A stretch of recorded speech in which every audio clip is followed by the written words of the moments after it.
2026 वर्षातले सर्वात मोठे चंद्रग्रहण, होळी पौर्णिमा, धुलवड आणि चंद्रग्रहण असा हा एकत्र योग आलेला आहे. यावर्षी 2026ला एकूण 4 ग्रहणे लागणार आहेत. यामध्ये 2 सूर्यग्रहण आणि 2 चंद्रग्रहणाचा समावेश आहे. वैदिक शास्त्रानुसार ग्रहणे ही अशुभ मानली जातात. 2026 सालचे पहिले चंद्रग्रहण मार्च महिन्याच्या 3 तारखेला लागणार आहे. फाल्गुन पौर्णिमेला हे ग्रहण लागत असल्याने ते विशेष महत्त्वाचे ठरत आहे.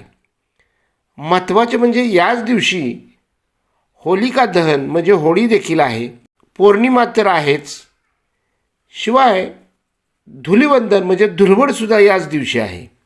असा त्रिवेणी योग एकाच दिवशी आलेला आहे. हे ग्रहण भारतात दिसणार असल्याने त्याचा सूतक काळही विचारात घेतला जाईल. तर मग आता आपण चंद्रग्रहण कधी आहे, सूतक काळ नेमका कधी आहे हे आपण जाणून घेऊया. पंचांगानुसार हे चंद्रग्रहण 3 मार्च 2026 रोजी मंगळवारी फाल्गुन पौर्णिमेच्या तिथीला लागणार आहे. भारतीय वेळेनुसार चंद्रग्रहण दुपारी 3:20 सुरू होईल आणि संध्याकाळी 6:47 हे ग्रहण राहणार आहे. हे ग्रहण एकूण 3 तास 27 मिनिटे दिसणार आहे. तर चंद्रग्रहण सुरू होण्याची वेळ कोणती आहे? तर दुपारी 3:20 हे चंद्रग्रहण सुरू होणार आहे आणि खग्रास म्हणजे पूर्ण चंद्रग्रहण सुरू होण्याची वेळ ही दुपारी 4:34 ही खग्रास चंद्रग्रहणाची वेळ आहे.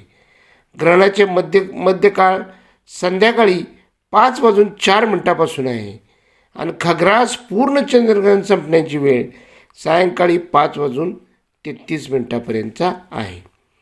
चंद्रग्रहण संपल्याची वेळ संध्याकाळी 6:47 आहे आणि खग्रास कालावधी जो आहे तो 59 मिनिटाचा राहणार आहे.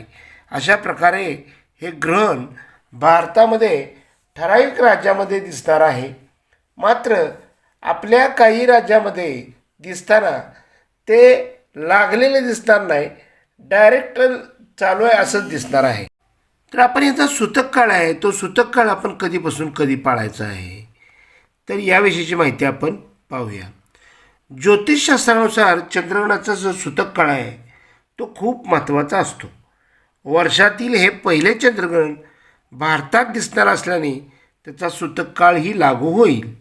चंद्रग्रहण सुरू होण्याच्या 9 तास आधी सूतक काळ सुरू होतो. 3 मार्च रोजी सकाळी 6:20 सुरू होईल आणि संध्याकाळी 6:46 चालेल. या काळामध्ये, या सूतक काळामध्ये आपण खाण्यापिण्यापासून ते पूजापाठ करण्यापर्यंतच्या अनेक गोष्टींमध्ये काळजी घेण्याचा सल्ला दिला जातो. ज्या वृद्ध लोक आहेत, आजारी लोक आहेत, त्यांनी हा सूतक काळ पाळायचा आहे. शक्य होईल तेवढा पाळायचा असतो आणि त्यानं आपल्याला जो त्रास आहे तो त्रास आपल्याला फार कमी प्रमाणात होतो. त्याचबरोबर जे गर्भवती स्त्री आहेत त्यांनीसुद्धा हा सूतक काळ पाळायचा असतो. चंद्रग्रहण कुठे दिसणार आहे तर 3 मार्च रोजी लागणारे जे चंद्रग्रहण आहे होलिका दहनाच्या दिवशी आणि विशेष करून धुलवडीच्या दिवशी हे लागणारं ग्रहण आहे. हे चंद्रग्रहण या दिवशी चंद्रग्रहणाचा प्रभाव होलिका दहनावर पडू शकतो. हे चंद्रग्रहण बंगालचा उत्तर पूर्व भाग, मिझोराम, नागालँड, मणिपूर, आसाम आणि अरुणाचल प्रदेश या राज्यामध्ये दिसणार आहे. तर अशा प्रकारचे हे चंद्रग्रहण आहे आणि ह्या चंद्रग्रहणामध्ये आपण सूतक काळ हा आपला पाळायचा आहे. तर विशेष करून ह्या चंद्रग्रहणामध्ये आपण सूतक काळ ह्या गर्भवती स्त्रियांनी पाळायचा आहे आणि गर्भवती स्त्रियांनी हा सूतक काळ पाळायचा ह्याविषयीची माहिती मी तुम्हाला या व्हिडिओमध्ये देणार आहे, तरी ते अवश्य पहा. तर गर्भवती स्त्रियांनीसुद्धा हा सूतक काळ पाळायचा आहे. तो सूतक काळ किती पाळायचा याची माहिती मी तुम्हाला देतो. तर गर्भवती स्त्रियांनी 3 तारखेला मंगळवारी आपण सकाळी 11 वाजल्यापासून ते मोक्षापर्यंत, ग्रहण मोक्षापर्यंतचा जो वेद आहे तो आपण पाळायचा आहे.